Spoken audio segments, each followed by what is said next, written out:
Alright, what's going on, yeah? I just looked it over. I checked all my work, make sure it wasn't no leaks or anything. I gave it an oil change and filled it up with fresh antifreeze, and it's ready to go. This is just like my truck, but this truck runs way better than my truck.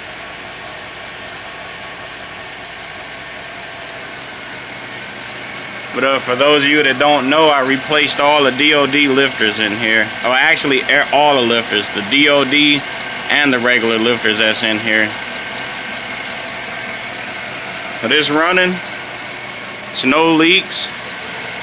It's a little smoke coming from over here, but that's from my hands touching it. But it's ready to go.